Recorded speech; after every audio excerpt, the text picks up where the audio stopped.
आज जो कुछ भी भारतीय जनता पार्टी की देन है, नरेंद्र मोदी जी की देन है। मैं आज एक जगह कार्यक्रम था और मोदी जी ने करके और भारतीय जनता पार्टी ने करके उस दिखाने का काम किया। देश के सम्माननीय प्रधानमंत्री जी अगर देश के इतने करोड़ लोगों को गरीबी रेखा से बाहर निकाल पाए, हमारे हिंदू समाज या चाहे जो भी समाज है, उस समाज में जो व्यक्ति अलग अलग विचार कर रहा है, अलग अलग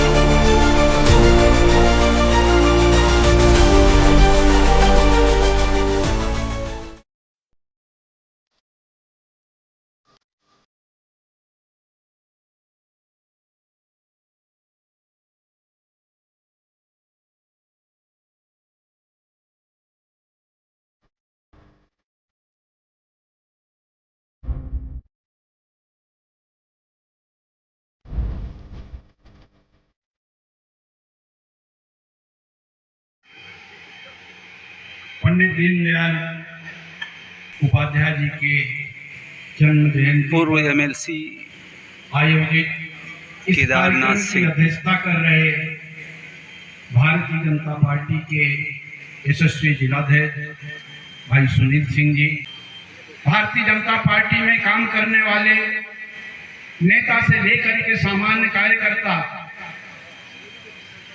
जिसको आधार बना करके काम कर रहा है, वो पंडित दीनदयाल उपाध्याय जी ने काम करने के लिए समाज को कैसे जोड़ करके रखा जाए, गरीब तबके को कैसे सबसे ऊपर उठाया जाए, इन सब चीजों को ही आधार बना करके आज भारतीय जनता पार्टी के कार्यकर्ता काम कर रहे हैं। और मुझे आप सब लोगों से एक आग्रह जरूर करना है कि आप दीनदयाल जी की जन्म जयंती पर सारे लोगों से संपर्क करके भारतीय जनता पार्टी का सदस्य बनने के लिए आग्रह किए हैं और जगह जगह लगे हुए हैं। मैं आप सब लोगों से जो भी सदस्य नहीं बना होगा उससे जरूर आग्रह करूंगा कि भारतीय जनता पार्टी का सदस्य बन करके इस देश को सबल और मजबूत बनाने में आप सब लोगों का योगदान इस दीनदयाल जी की जयंती के अवसर पर मिले। आज जो कुछ भी भारतीय जनता पार्टी की देन है, नरेंद्र मोदी जी की देन है। मैं आज एक जगह कार्यक्रम था, मैंने कहा कि जो भारतीय जनता पार्टी काम कर रही है, जितने उसके आयोजन है, केवल 10 गिन लो, 10 कोई 10 चुन लो। अगर 10 के पीछे पड़ जाओ, हर गरीब के यहाँ जाओ, उन 10 को लागू करा दो, आप उस क्षेत्र के बड़े नेता बन जाओगे, बड़े समाजसेवी बन जाओगे। पंडित दीनदयाल उपाध्याय जी की जन्म जयंती पर आयोजित इस कार्यक्रम के मुख्य अतिथि भारतीय जनता पार्टी के वरिष्ठ नेता, विधान परिषद उत्तर प्रदेश के सदस्य आदरणीय केदारनाथ सिंह जी, मंच पर उपस्थित लोकसभा के प्रत्याशी रहे हम सबके अत्यंत वरिष्ठ अनुभवी कार्यकर्ता श्रीमान पारसनाथ राय जी, मैं कह सकता हूं कि जो हम सब लोग एकात्म मानववाद पढ़े हैं उसकी एक एक कड़ी को उन्होंने आपके बीच में रखने का काम किया। जिन बातों की चर्चा हमसे पहले आने वक्ताओं ने किया, देश के सम्माननीय प्रधानमंत्री जी अगर देश के इतने करोड़ लोगों को गरीबी रेखा से बाहर निकाल पाए, इतने करोड़ लोगों तक इलाज के लिए आयुष्मान कार्ड दे पाए, इतने करोड़ लोगों तक अगर आवास की योजना दे करके उनको उनके सर पर छत दे पाए, भी मैं निवेदन करूंगा कि इस काम को भी रात्रि तक कैसे भी अपने गांव में ही पूरा करना है, तो इसको भी जरूर पूरा करेंगे। तो मुझे लगता है कि दीनदयाल जी के प्रति सच्ची श्रद्धांजलि होगी। पुनः आप लोगों को प्रणाम करते हुए आयोजक को विशेष रूप से इस बात का धन्यवाद देते हुए कि उन्होंने हम सब लोगों को ऐसा अवसर प्रदान किया, बहुत बहुत धन्यवाद। अपनी सरकार उस तरह की होनी चाहिए कि उस सरकार की किरण अंतिम व्यक्ति तक पहुंचनी चाहिए। और मोदी जी ने करके और भारतीय जनता पार्टी ने करके उस दिखलाने का काम किया है। शौचालय, आप लोग उस दौर को याद कीजिए कि शौचालय हर घरों में नहीं रहता था, गरीब के घरों में नहीं रहता था, और मोदी जी ने सब शौचालय बनवा करके अंत्योदय की जो सोच थी पंडित दीनदयाल उपाध्याय की, उसको पूरा करने का काम उन्होंने किया। गरीब से गरीब व्यक्ति के पास आवास नहीं रहता था, उस आवास झुग्गी झोपड़ियों को आवास में बदलने का काम किया और प्रधानमंत्री आवास योजना की तरह, मुख्यमंत्री आवास योजना की तरह लाखों करोड़ों आवास बना करके और गरीबों के सपनों को पूरा करने का काम नरेंद्र मोदी जी ने किया। आने वाले समय में जो स्वामी विवेकानंद जी पवहारी बाबा के आश्रम में आकर के जो सपना देखे थे कि विश्व गुरु बनेगा, निश्चित तौर पर नरेंद्र मोदी और योगी जी के नेतृत्व में ये देश और प्रदेश विश्व गुरु बनेगा। एकाकार होना एकात्म मानववाद है और सामाजिक समरसता।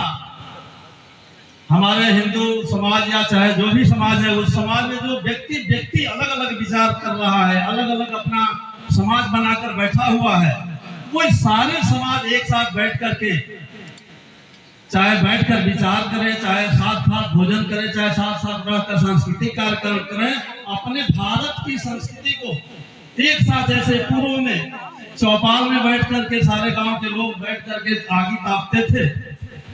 वो विचार था उनका कि सारा समाज एक जगह बैठ करके एक सामाजिक समरसता बना कायम रखे, आपस में टूट न हो, बिखराव न हो, अस्पृश्यता और भेदभाव जो आज बहुत चरम सीमा पर अन्य लोग फैलाने का या विदेशी शक्तियां फैलाने का प्रयास कर रही हैं, उन सबको तोड़ते हुए हम सभी को अपने समाज के साथ बैठ करके संवाद करना चाहिए। आज बहुत ही विकृत स्थिति हो गई है हमारे समाज की।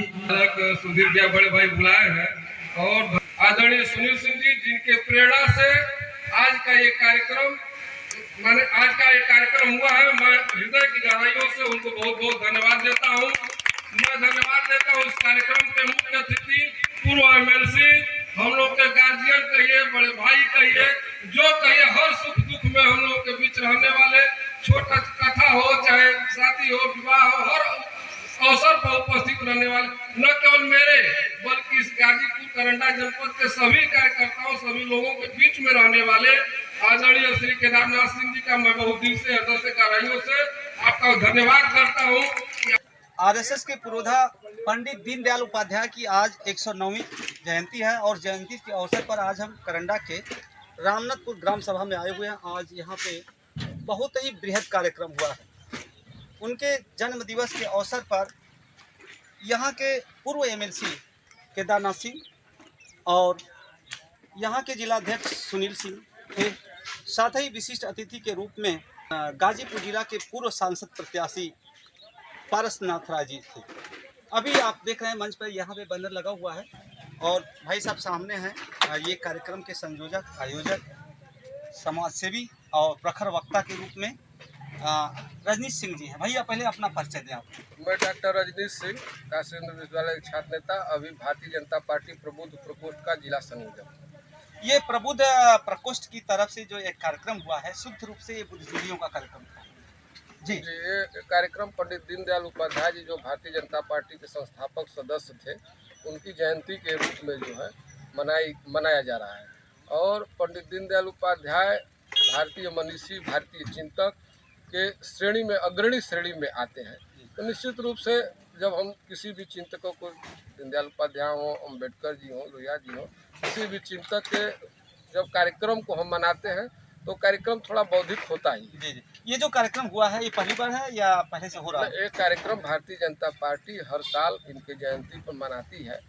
सामान्य रूप से ये कार्यक्रम जिले पर आयोजित होते हैं, लेकिन इस बार जो है भारतीय जनता पार्टी की इच्छा थी कि पंडित दीनदयाल उपाध्याय के विचारों को हम गाँव तक ले चलें। पंडित दीनदयाल उपाध्याय के जन्म दिवस मनाने का जो उद्देश्य क्या था? उनके विचारों को लोग जाने, समझें और उस पर अमल करें। जब किसी भी महान मनीषी का जयंती मनाया जाता है, उसके विचारों के बारे में जब बताया जाता है तो उसका मूल उद्देश्य ये है और यही होता है कि लोग उनके विचारों से प्रभावित होकर के जो उनके बताए मार्ग हैं, अच्छे मार्ग हैं, उस पर लोग चलें और समाज को, राष्ट्र को आगे ले जाने का काम करें।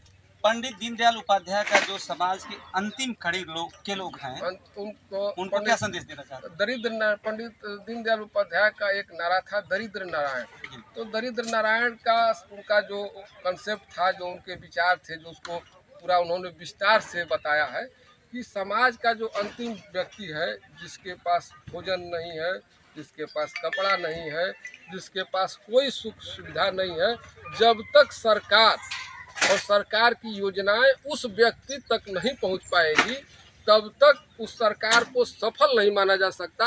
उस सरकार के बारे में, उस सरकार के विरोध करना चाहिए, ये पंडित जी के ख्याल थे। जी। आज भारतीय जनता पार्टी उन्हीं सिद्धांतों को लेकर के, उन्हीं कामों को लेकर के आगे बढ़ रही है और ये कोशिश कर रही है कि समाज के अंतिम व्यक्ति तक पहुंचने का कार्य हो, और लगभग भारतीय जनता पार्टी उस कार्य को करने में सफल हो रही है। आज जीत पुत्रिका का भी पर्व है, महिलाएं व्रत हैं। मैं तो- माताओं, बहनों, माताओं को से बहुत आशीर्वाद मांगूंगा और आशा करूंगा, भगवान से प्रार्थना करूंगा कि महिलाएं इस व्रत को हमेशा इसी तरह करती रहें, ताकि भारतीय संस्कृति, भारतीय विचार आगे बढ़ता रहे। आप एक राजनीतिक व्यक्ति भी हैं, तो आज कुछ कहना चाहेंगे? आज केवल दीनदयाल उपाध्याय जी की जयंती है, जिसका व्रत है, तो बहुत कोई राजनीतिक बात कहना ठीक नहीं है। हाँ, मैं अपील करूंगा लोगों से कि अगर उनको लगता है कि भारतीय जनता पार्टी समाज के अंतिम व्यक्ति तक पहुंचने में कामयाब हो, तो वो सदस्यता अभियान भारतीय जनता पार्टी की चल रही है, उसके सदस्य भारतीय जनता पार्टी के बने। सत्ता अभियान में आप जो कड़ी छूट गई थी, उसको आज मंच के माध्यम से पूरा कर रहे हैं। जी हाँ, मंच के माध्यम से तो केवल दीनदयाल जी की जयंती मनी, लेकिन आपके माध्यम से मैं लोगों से अपील करता हूँ कि अगर भारतीय जनता पार्टी के विचार, भारतीय जनता पार्टी के काम समाज के अंतिम व्यक्ति तक पहुँच रहे हैं, तो निश्चित रूप से लोगों को भारतीय जनता पार्टी का सदस्य बनना चाहिए। बहुत बहुत धन्यवाद। ये थे डॉक्टर रजनी सिंह, जो पॉलिटिक्स और समाज में भी बहुत अच्छी पहचान बनाए हुए हैं। साथियों, वीडियो को देखिएगा, लाइक करिएगा, सब्सक्राइब करिएगा और अपने कमेंट बॉक्स में कमेंट जरूर लिखिएगा।